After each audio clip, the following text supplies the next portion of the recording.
Cordial y atento saludo a toda la amable audiencia que en este momento está con nosotros en este canal de YouTube, en el cual estamos mirando importantes temas acerca de la acción de tutela, y el día de hoy, continuando con el estudio de los requisitos generales de procedibilidad de la acción de tutela, vamos a analizar la subsidiariedad. Estamos entonces analizando los requisitos generales y el que nos corresponde en este momento es la subsidiariedad, para lo cual vamos a seguir estudiando la sentencia C-132 del 2018, que la vez pasada abordamos, y en la cual mirábamos que básicamente el artículo 86 de la Constitución Política establece la subsidiariedad como uno de los requisitos que debe cumplir la acción de tutela para que la misma proceda, entendiendo por subsidiariedad el hecho de que si existe otro mecanismo de carácter judicial o administrativo que la persona puede utilizar, tiene que primeramente utilizar este medio y no acudir a la acción de tutela por existir entonces un mecanismo ordinario que como tal protege el derecho fundamental que la persona solicitaría se garantice por medio de la acción de tutela. Entonces, ese es un requisito muy importante que también ha sido reglamentado por el decreto 2591 de 1991, tal como mirábamos en el pasado video. Y el día de hoy, siguiendo el análisis de esa sentencia, la C-132 del 2018, que es de la Corte Constitucional, sentencia C-132 de 2018, vamos a analizar un aspecto bien interesante que se encuentra en la consideración 4.2 de esa sentencia, porque esa sentencia, la C-132 del 2018, pues sí resume en buena medida qué es la subsidiariedad y cuáles son sus requisitos. Y como lo decía aquí en la consideración 4.2, para quienes ven el video, aquí la tengo como tal subrayada en amarillo. Si no, los que escuchan, pues aquí está, básicamente tenemos que decir lo siguiente, recordando que la acción de tutela procede de manera subsidiaria y por lo tanto no constituye un medio alternativo o facultativo que permita complementar los mecanismos judiciales ordinarios establecidos por la ley. Adicionalmente, la Corte Constitucional ha señalado que no se puede abusar del amparo constitucional de la acción de tutela ni vaciar de competencia a la jurisdicción ordinaria con el propósito de obtener un pronunciamiento más ágil y expedito. Eso quiere decir que si existe el mecanismo ordinario, llámese demanda, de nulidad, demanda laboral, bueno, todo tipo de acción que existe a nivel judicial o también a nivel legal, recurso de reposición, recurso de apelación, debe hacerse uso de estos mecanismos, aunque el camino sea más largo para obtener una respuesta por parte de la justicia o por parte de la administración. Sin embargo, debe hacerse uso de los mismos porque la ley así lo prevé. No se puede utilizar la tutela como un mecanismo que nos permita saltarnos ciertas etapas. Eso sí, también veremos más adelante que hay unas excepciones. Ahora bien, y lo dice aquí aparte, ante la existencia de otros mecanismos de defensa judicial que resulten idóneos y eficaces para solicitar la protección de los derechos que se consideran amenazados o vulnerados, el afectado debe emplearlos de forma principal y no utilizar directamente la acción de tutela. Óigase bien, lo que establece la misma ley y también las sentencias T-373 de 2015 y T-630 de 2015. Sin embargo, también esta sentencia C-132 del 2018 establece en la consideración 4.3 que, aunque de acuerdo al artículo 86 y al artículo 86 de la Constitución Política y el artículo 6 del decreto 2591 de 1991, se prevé que la tutela es una acción subsidiaria residual, puede presentarse como un mecanismo principal de defensa de los derechos fundamentales bajo dos excepciones que vienen a continuación. La primera excepción, ¿cuál es? Aquí está. La primera de ellas es que se compruebe que el mecanismo judicial ordinario diseñado por el legislador no es idóneo ni es eficaz para proteger los derechos fundamentales vulnerados o amenazados. Esa es la primera condición, que permite de manera excepcional presentar la acción de tutela a pesar de que procedan otros mecanismos legales ordinarios para proteger el derecho fundamental, cuando ese mecanismo ordinario no es idóneo o eficaz. En esos casos, allí sí, pues se permite que la acción de tutela proceda para la protección del derecho fundamental. Y la segunda excepción es que, aunque el mecanismo judicial o administrativo sea apto para conseguir la protección del derecho fundamental, debido a que existe un perjuicio irremediable o hay inminente perjuicio irremediable, este mecanismo ordinario pierde su idoneidad para garantizar la eficacia de los postulados constitucionales, caso en el cual la Constitución prevé la procedencia excepcional de la acción de tutela. Entonces, esa es la segunda excepción, que así exista un mecanismo que fuera, por ejemplo, ya el mecanismo ordinario efectivo o eficaz, idóneo, pero no tendría la virtualidad de evitar un perjuicio irremediable y por ende allí sí procedería la acción de tutela. Y ahora sí, desarrollando estas dos excepciones que son básicas para que usted, amable oyente o amable persona que mira este video, se dé cuenta de cómo proceden estas dos excepciones. Aquí las explica la Corte Constitucional. Hablando de la idoneidad, hablando de la eficacia, dice aquí lo siguiente en resumen, que esa idoneidad, esa eficacia de ese medio judicial o administrativo debe evaluarse según el caso que se presente. El juez debe evaluar. Al juez le corresponde, pero lógicamente, si al juez le corresponde evaluar si el medio es eficaz o idóneo, ese también será un examen que deberá hacer el abogado o deberá ser el ciudadano que presente la acción de tutela. Lo debe hacer previamente. Para el caso del abogado es más fácil hacerlo porque conoce de leyes. Para el caso del ciudadano tal vez no sea tan fácil si no conoce de leyes, pero podría asesorarse en determinado momento de un profesional del derecho que le diría: este mecanismo de tutela en este caso procederá o no procederá si existe un mecanismo alterno o un mecanismo ordinario que procede en este caso y que usted no ha utilizado aún. Por ese motivo, 3 preguntas que debe hacerse la persona que va a presentar la acción de tutela y 3 preguntas que de igual manera debe hacerse el juez cuando resuelve la acción de tutela. Es las siguientes: la actitud del medio, la idoneidad y la eficacia se analizan en cada caso de acuerdo a estas consideraciones. ¿Cuáles son las características del procedimiento? ¿Es un procedimiento corto, un procedimiento largo? Entonces hay que analizar eso también.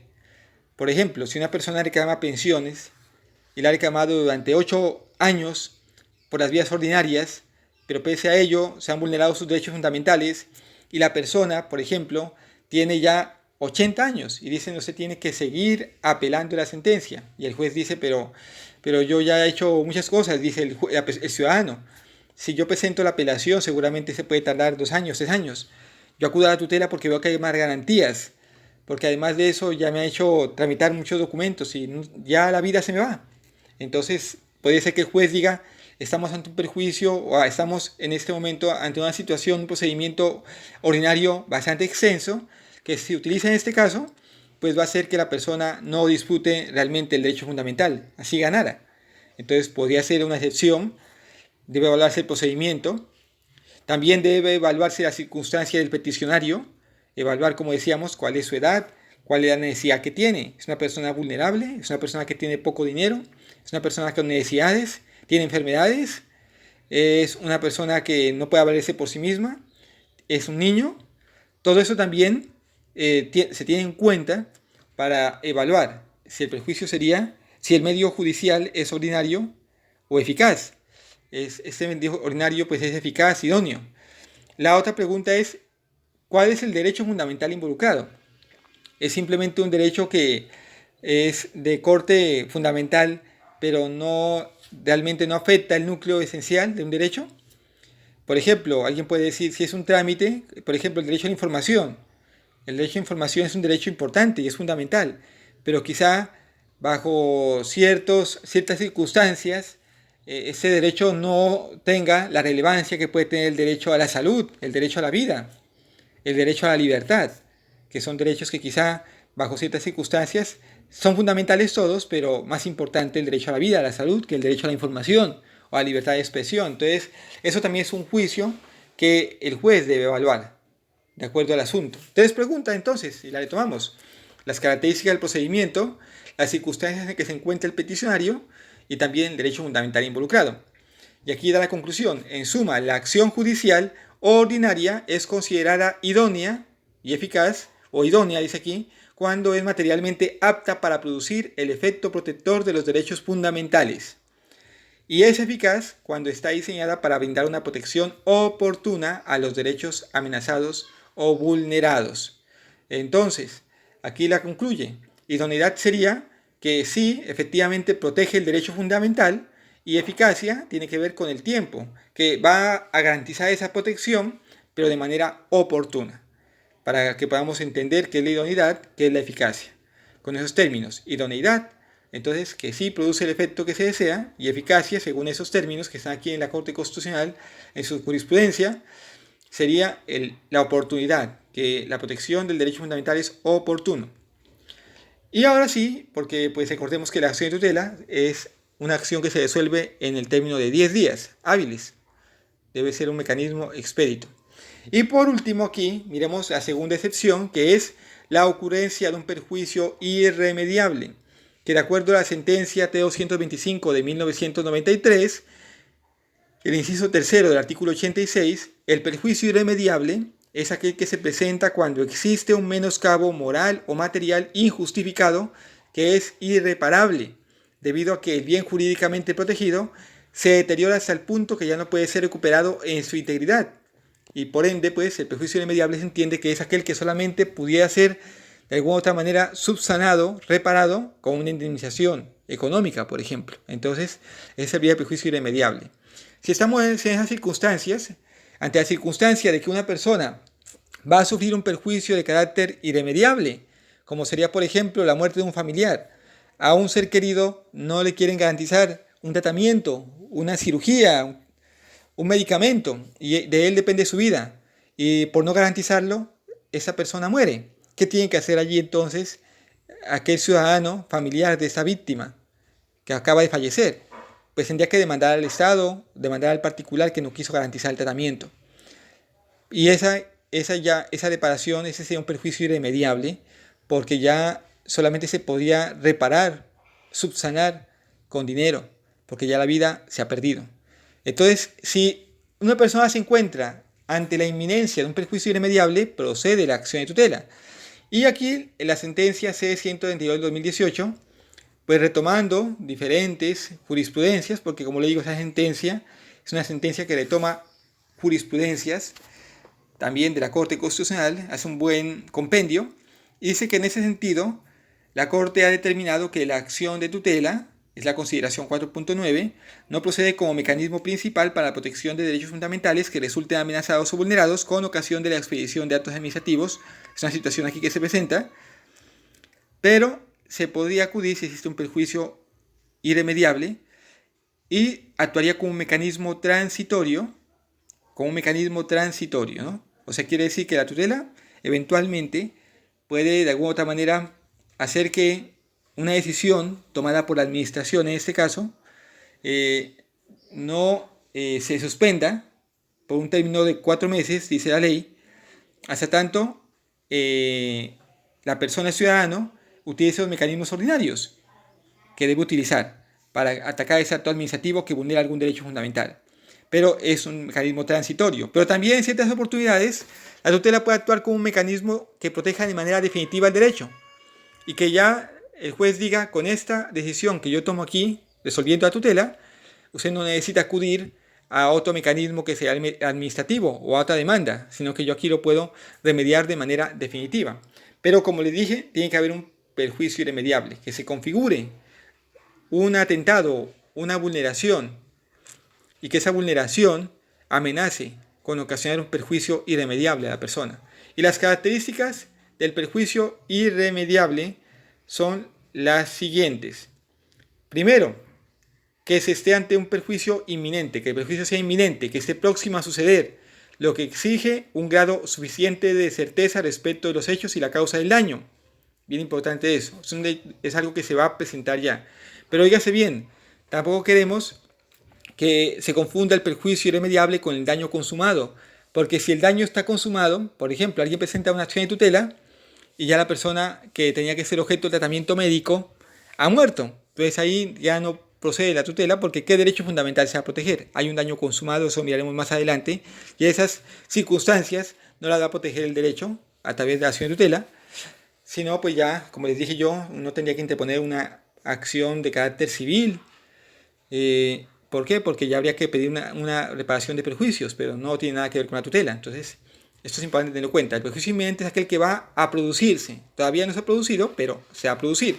Segunda característica, que el perjuicio debe ser grave, que conlleve la afectación de un bien susceptible de determinación jurídica altamente significativo para la persona. Tercera característica, que se requiera de medidas urgentes para superar el daño, las cuales deben ser adecuadas frente a la inminencia del perjuicio y a su vez deben considerar las circunstancias particulares del caso. Entonces es otro punto muy importante.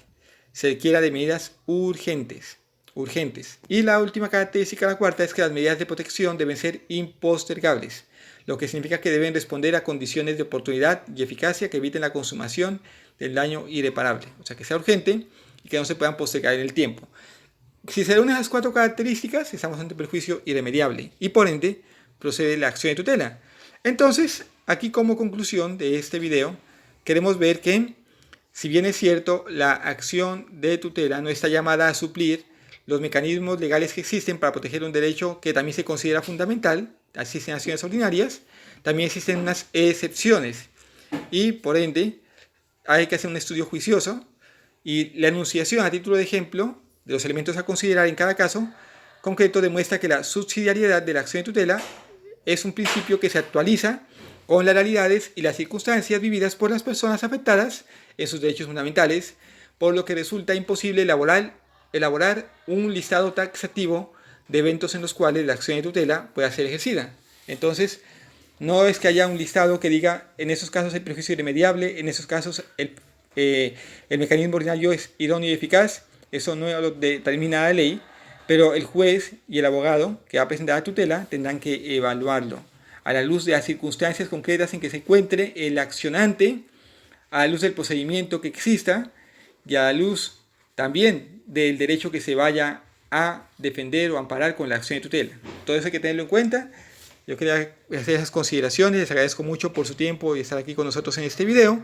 Denle like si les gusta, pueden suscribirse a nuestro canal también para que les lleguen las notificaciones. Muchas gracias y hasta una próxima oportunidad.